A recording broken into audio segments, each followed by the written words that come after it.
ساری کائنات کو ڈال دیا جائے اور دوسرے پلڑے کے اندر ثقلین کے تاجدار کو بٹھا دیا جائے، میرے نبی کی شان اور رفعت کا عالم یہ ہوگا، ساری کائنات والا پلڑا ہلکا ہو جائے گا، محمد کے مقام والا پلڑا سب سے بھاری ہو جائے گا۔ اور میرے آقا کے مقام و منصب کا عالم تو یہ تھا کہ میرے آقا جب مکہ کے اندر مبعوث فرمائے گئے، میرے آقا غار حرا کے اندر سارا دن اللہ کی عبادت میں مصروف رہتے۔ ایک دن میرے آقا کے پاس جبریل امین آیا، اس نے آ کے میرے آقا سے کہا اقرا، اے محبوب پڑھیے۔ آپ نے فرمایا ما انا بقارئ، میں پڑھنا نہیں جانتا۔ اس نے میرے آقا کو سینے کے ساتھ لگا کے دبا کے چھوڑ کے کہا اقرا۔ آپ نے فرمایا ما انا بقارئ۔ اس نے پھر سینے سے لگا کے دبا کے چھوڑ کے کہا اقرا بسم ربک الذی خلق خلق الانسان من علق اقرا وربک الاکرم۔ جب میرے آقا پر قرآن کی رب نے چند آیتوں کو نازل کیا، میرے آقا کے وجود پر کپ کپی طاری ہو جاتی ہے، اور میرے آقا سیدہ خدیجہ بنت خویلد رضی اللہ تعالی عنہ ان کے پاس آئے اور کہا خدیجہ زملونی، مجھے چادر اڑھا دی جائے، مجھے اس طرح لگ رہا ہے جیسے میں محمد کی جان چلی جائے گی۔ آپ کی زوجہ محترمہ نے آپ کے ہاتھ کو تھاما اور اپنے چچا ورقہ ابن نوفل کے پاس لے کر گئی اور کہا چچا آج اپنے بھتیجے کو دیکھیے، آج یہ کیسی باتیں کر رہے ہیں۔ میرے آقا نے کہا چچا میرے اوپر جبریل آیا اور قرآن کی چند آیتیں سکھا کے چلا گیا۔ میرے آقا کی شان پہ ذرا غور کرنا، آقا کی رفعت پہ ذرا غور کرنا۔ جب قرآن کی چند آیتوں کو ورقہ ابن نوفل نے سنا، ورقہ ابن نوفل نے کہا ھذا الناموس الذی انزل علی موسیٰ، خدیجہ تجھ کو مبارک ہو، آج سے پہلے اور آج سے قبل تیرا یہ شوہر اور تیرا یہ تاجدار تیری اکیلی کا تاجدار تھا، آج کے بعد رب کائنات نے اس کو ساری کائنات کا تاجدار بنا دیا ہے۔ اور میرے آقا سرور کائنات جناب محمد صلی اللہ علیہ وسلم، آقا نے جب اعلان نبوت نہیں کیا تھا، لوگ میرے آقا کو محمد بن عبداللہ کے نام سے جانتے تھے، لیکن جب رب نے میرے آقا پر قرآن کی ابتدائی آیات کو نازل کیا، وہی مکہ والے جو میرے آقا کو محمد بن عبداللہ کے نام سے جانتے تھے، اسی محمد بن عبداللہ کو رب کائنات نے محمد الرسول اللہ بنا دیا تھا۔ اور میرے آقا کی حسن کا یہ عالم تھا۔ میرے شیخ تشریف فرما ہے اور علاقہ بھر کے میرے علماء کرام موجود ہیں، میرے آقا کی شان کا یہ عالم تھا۔ ایک رات کے وقت کچی چھت والی اور کچے صحن والی مسجد نبوی کے اندر مدینے کا ماہ تمام سرخ رنگ کی چادر اوڑے ہوئے، چہرہ پر انوار آسمان کی طرف کیے ہوئے محو آرام تھے۔ حضرت جابر آئے اور دل میں خیال آیا جابر آج ذرا فیصلہ کر کے جا، آسمان کا چاند پیارا لگ رہا ہے یا مدینے کا چاند محمد پیارا لگ رہا ہے صلی اللہ علیہ وسلم، ذرا فیصلہ کر کے جا۔ جب جابر نے بار بار آسمان کے چاند کو دیکھا، پھر مدینے کے ماہ تمام کو دیکھا، رب کعبہ کی قسم ہے جبریل کے الفاظ تو اپنی جگہ پر تھے، ہر کسی کا اپنا پیار تھا، لیکن جابر نے بار بار آسمان کے چاند کو دیکھا اور پھر مدینے کے ماہ تمام کو دیکھا۔ جابر نے جو فیصلہ سنایا، کعبے کے رب کی قسم، اگر اس کو سونے کے پانی کے ساتھ لکھا جائے حق ادا نہیں ہو سکتا۔ جابر نے کہا اللہ تیرے حبیب کا چہرہ دیکھ کر، حبیب کبریا کا مکھڑا دیکھ کر اور آقا کے رخ انور کو دیکھ کر مجھے اس طرح لگ رہا ہے اگر آسمان کے چاند کو بھی حسن ملا ہے تو وہ تاجدار مدینہ کے مکھڑے سے ملا ہے۔ اور میرے آقا کی سیرت اور صورت، آقا کی سیرت بھی سب سے اعلیٰ، اور سارے بولو میرے آقا کی صورت بھی سب سے اعلیٰ۔ ذرا سارے ہاتھ اٹھا کے بولو آقا کی صورت بھی سب سے اعلیٰ، آقا کی سیرت بھی سب سے۔ تکبیر، عظمت مصطفیٰ، پروفیسر نوید الرحمن صاحب۔ اور یاد رکھو میرے آقا کے حسن کا یہ عالم تھا کہ مولانا ادریس کاندلوی نے سیرت النبی کی 4 جلد میں لکھا، ایک رات کا وقت تھا اور حجرہ امی عائشہ صدیقہ تھا، جس ماں عائشہ کے بارے میں شیعہ اپنے امام بارگاہوں میں بڑی تبرہ بازی اور بکواس کرتا ہے۔ میں آج پیغمبر انقلاب کانفرنس کے اندر اپنے علماء کی موجودگی میں آپ سے یہ وعدہ لینا چاہتا ہوں،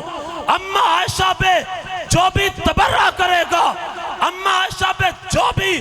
اپنی زبان کو دراز کرے گا، اس کی زبان کو کھینچ لیا جائے گا، اس کی زبان کو کاٹ دیا جائے گا اور اماں عائشہ کی سیرت کا پرچم لہرا دیا جائے گا۔ سارے کہو انشاءاللہ، ہاتھ اٹھا کے کہو انشاءاللہ، ذرا اللہ کو راضی کرنے کے لیے بولو انشاءاللہ۔ اور انشاءاللہ جو اماں عائشہ پہ مومنوں کی ماں کے اوپر تبرہ کرے گا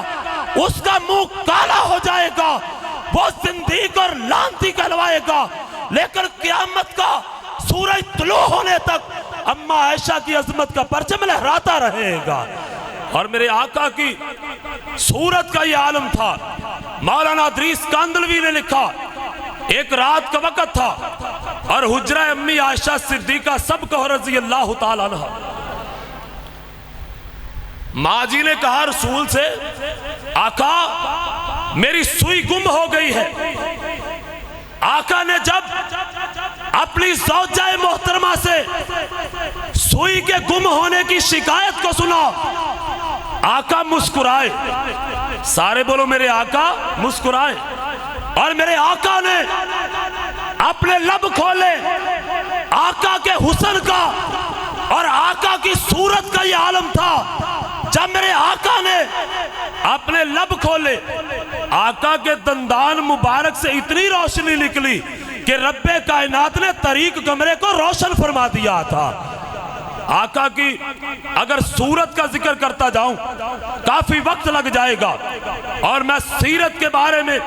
2-4 باتیں کہنا چاہتا ہوں۔ آقا کی سیرت کے بارے میں میرے رب نے قرآن میں اعلان فرمایا، کل اے میرے پاک پیغمبر جناب محمد صلی اللہ علیہ وسلم، آپ کہہ دیجئے اللہ نے یہاں پر میرے آقا کی سیرت کا اور آپ کی اطاعت کا ذکر کرنے سے پہلے کل کی مہر لگوائی ہے، تو وہ تاجدار مدینہ جناب محمد کی لگوائی ہے۔ اللہ نے یہ مہر کیوں لگوائی؟ پوچھئے میرے علماء کرام سے، میرے رب نے ثابت کر دیا جس پیغمبر کی شان کا، جس پیغمبر کی رفعت کا، جس پیغمبر کی شان کا، جس پیغمبر کی اعلیٰ ظرفی کا، جس پیغمبر کی پرواز کا، جس پیغمبر کی شان کا رب تذکرہ کرنے والا ہے، وہ جس کی زبان سے نکل رہا ہے، رب نے اس زبان کو بھی ساری زبانوں سے سچا بنا دیا اور آقا کی شان کو بھی سب سے بلند فرما دیا ہے۔ فرمایا اے میرے پیغمبر آپ کہہ دیجئے ان کنتم تحبون اللہ، اگر تم اللہ کی محبت کے اہل بننا چاہتے ہو پھر اس کا طریقہ کار کیا ہے؟ فَاتَّبِعُونِ، پھر میں محمد کے پیروکار بن جاؤ صلی اللہ علیہ وسلم۔ اللہ جو تیرے حبیب کا پیروکار بن جائے گا، تیرے حبیب کا تابعدار بن جائے گا، جو اپنی خوشی غمی کو، اپنی حجامت اور لباس کو، اپنے کاروباری زندگی کو، اپنی عبادت اور ریاضت کو تیرے حبیب کی سنت کے مطابق بنا لے گا، اللہ تو اس کو انعام کیا عطا کرے گا؟ میرے رب نے فرمایا میں اس کو 2 انعام عطا کروں گا۔ ذرا سارے اونچی بولو، اللہ کتنے انعام عطا کرے گا؟ 2 انعام۔ پہلا انعام دنیا میں ملے گا اور دوسرا انعام قیامت کے دن ملے گا۔ اور دنیا میں کون سا انعام ملے گا؟ پہلا انعام ملے گا یحببکم اللہ، اللہ تمہیں یہ دنیا میں اعزاز عطا کرے گا اگر تم میرے رسول کا پیروکار بن جائے گا، اگر تم متبع سنت بن جائے گا، اللہ تجھے انعام یہ عطا کرے گا، تو اپنے رب سے پیار نہیں کرے گا، عرش والا رب خود تیرے ساتھ پیار کرے گا، اللہ تیرے ساتھ محبت کرے گا۔ اور اس بندے کی قسمت کا کیا کہنا، اور جس کے ساتھ علاقے کا کوئی جاگیردار پیار کرے، کوئی سرمایہ دار پیار کرے، کوئی MPA اور MNA پیار کرے، اس کے پیر زمین پہ نہیں لگتے، میں اس بندے کی قسمت پہ قربان چلا جاؤں جس کے ساتھ پروردگار عالم پیار کرے گا، اللہ کا وعدہ ہے۔ اور ایک اللہ آخرت میں انعام عطا کرے گا، وہ انعام کیا ملے گا؟ وَيَغْفِرْ لَكُمْ ذُنُوبَكُمْ، تو اپنے سر پر تہامہ پہاڑوں جیسے گناہوں کے انبار لے کے آئے گا، لیکن رسول کا پیروکار بن کے آئے گا۔ میرا رب اعلان کرے گا میرے بندے تو گواہ بن جا، تو نے میرے رسول کی تابعداری میں زندگی گزاری، بشری تقاضے کے پیش نظر جو تو اس سے گناہ ہو گئے، آج رب کائنات نے تیرے سارے گناہوں کو معاف فرما دیا ہے۔ اور اسی لیے میرے کالی کملی والے آقا اور ساری کائنات کے سردار جناب محمد صلی اللہ علیہ وسلم، آقا نے ارشاد فرمایا من حب سنتی، ذرا سننا بات، من حب سنتی فقد حبنی ومن حبنی کان معی فی الجنہ، فرمایا جس نے میری سنت کے ساتھ پیار کیا گویا کہ اس نے میرے ساتھ پیار کیا، اور جس نے میرے ساتھ پیار کیا روز قیامت میرے ساتھ رب اس کو اپنی جنت کا حقدار بنا دے گا، اللہ اس کو جنت میں لے کے جائے گا۔ اور یاد رکھنا جو سنت کا پیروکار بن جائے گا، سارے بولو میں کیا کہہ رہا ہوں، سارے بولو، اونچی بولو، سنت کا پیروکار بن جائے گا، اللہ اس کے کبھی نام کو مٹنے نہیں دے، اللہ اس کے نام کو کبھی بولو مٹنے نہیں دے گا۔ آؤ آج سردار عمران ڈوگر صاحب کی سجائی گئی بزم میں سے میرا یہ پیغام اپنے دل و دماغ کی تختیوں پہ لکھ کے لے جاؤ، جو میرے آقا کا پیروکار بن جائے گا اللہ اس کے نام کو زندہ جاوید بنا دے گا، رسول کا جو پیروکار بن جائے گا پھر اس کو انعام کیا ملے گا؟ میں کہہ دینا چاہتا ہوں، اور دنیا کے اندر پیروی رسول کی کرنے کی وجہ سے آیا تو ابو بکر تھا، رب نے ان کو صدیق بنا دیا، آیا تو عمر تھا، رب نے ان کو فاروق بنا دیا، آیا تو عثمان تھا، رب نے ذوالنورین بنا دیا، آیا تو علی تھا، رب نے حیدر کرار بنا دیا، آیا تو بلال تھا، رب نے مؤذن رسول بنا دیا، آیا تو امیر معاویہ تھا، رب نے کاتب وحی بنا دیا، اور میں کہنا چاہتا ہوں آیا تو حافظ محمد یحییٰ تھا، رب نے ولی کامل بنا دیا، آیا تو عبداللہ شیخو پوری تھا، رب نے مناظر اسلام بنا دیا، آیا تو حبیب الرحمن یزدانی تھا، رب نے شہید اسلام بنا دیا، آیا تو علامہ احسان الہی ظہیر تھا، رب نے شہادت کے رتبے پہ فائز کر کے جنت البقیع کا مہمان بنا دیا۔ تکبیر،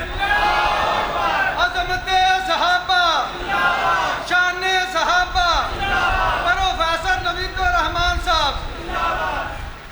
اور آقا کی سیرت پر آخری حدیث بیان کر کے ایک وعدہ لے کے بات کو ختم کرنے لگا ہوں۔ آقا نے ارشاد فرمایا، مثال دے کر فرمایا، کائنات والو، ایک بندے نے بڑا خوبصورت محل بنایا اور اس نے اپنے ایلچی کو بھیجا، پیغام دینے والے کو پیغام دے کے بھیجا، جاؤ بستی کے اندر جا کے اعلان کر کے آؤ کہ جناب فلاں صاحب نے محل بنایا، آ کے محل بھی دیکھ کے جاؤ اور کھانا بھی کھا کے جاؤ۔ فرمایا جو پکارنے والے کی پکار پہ آ جائے گا وہ محل کی خوبصورتی بھی دیکھے گا، کھانا بھی کھا کے جائے گا، اور جو بلانے والے کی پکار پہ نہیں آئے گا وہ محل بھی نہیں دیکھ سکتا اور کھانا بھی نہیں کھا سکتا۔ صحابہ اکرام نے عرض کیا، اللہ کے رسول ہمیں بات سمجھ نہیں آئی۔ آقا نے فرمایا، صحابہ یاد رکھو، اس محل سے مراد اللہ کی جنت ہے اور اس محل کو بنانے والا رب کائنات ہے، اور اس کی طرف بلانے والا رب نے میں محمد کو بھیجا ہے صلی اللہ علیہ وسلم۔ اور فرمایا جو میری پکار کا انکار کرے گا، میری سنت پہ نہیں چلے گا، وہ رب کی جنت سے محروم رہے گا، جنت کی نعمتوں سے محروم رہے گا، اور جو میرا پیروکار بن جائے گا، جو میرا متبع بن جائے گا، میرے نقشہ قدم پہ چلنے والا بن جائے گا، قیامت کا دن ہوگا، رب کائنات اس کو اپنی جنت میں داخل کرے گا اور جنت کی نعمتوں سے رب کائنات اس کو مالا مال فرما دے گا۔ اور آج کی میں بزم کے اندر اگر اپنے معززین اور میرے شیخ اسماعیل عتیق صاحب کی موجودگی میں اگر میں تم سے یہ وعدہ نہ لے کے جاؤں، یہ بڑی ناانصافی کی بات ہوگی۔ اور جس پیغمبر کے نام پر آج اس بزم کو سجایا گیا، آج پاکستان کے اندر کبھی لاہوری گروپ اور کبھی قادیانی گروپ اور کبھی مرزائیوں کا ٹولہ